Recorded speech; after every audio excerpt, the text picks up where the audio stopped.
My character has sort of lost touch with his imagination. As everyone gets older, you know, real problems come into life, actual problems. When you're a kid, you think you have all the problems in the world, but you don't. And when you're an adult, you realize you're just a large child with responsibilities. John is such a brilliant dude, and like it's a beautiful story. It's not like The Quiet Place. Very different. Can you believe it? It's not the same audience, but no, it's beautiful. And someone who has grown up. I had many imaginary friends when I was little and stuff like that. When I was little, and I was never little.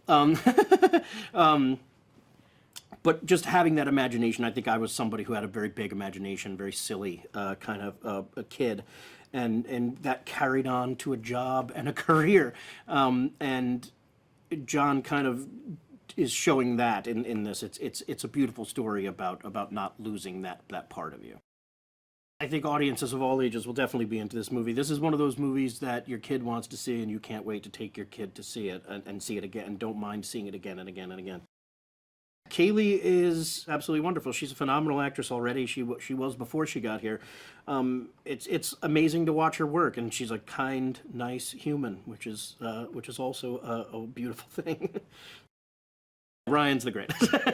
Ryan's absolutely wonderful. When he hosted SNL many years ago, it might have even been my first year. I just remember thinking, this guy's absolutely hilarious. It's a shame he's so ugly, and. He's hilarious. He's absolutely hilarious, and being in awe of him then, of his comedy chops then, and now it's a shame that he's just never did anything with it. Blue was my imaginary friend. I am colorblind, and he is a giant purple monster. Well, not really a monster. Well, yeah, he's a monster, but he's an adorable monster. But I call him Blue because I'm colorblind. But I still put together a nice purple and blue outfit with not knowing what to see. Yeah, and it's been a while since probably I've seen him, because I need him the most right before this job interview, and I'm very lucky that he shows up. How would I describe the core message of this film? To always remember to have an imagination, and that it's never over. You can still keep going, and even though you're having a terrible day, or you may feel like something is not going your way, there's always some time when it will. There may not be right now, but it'll come soon.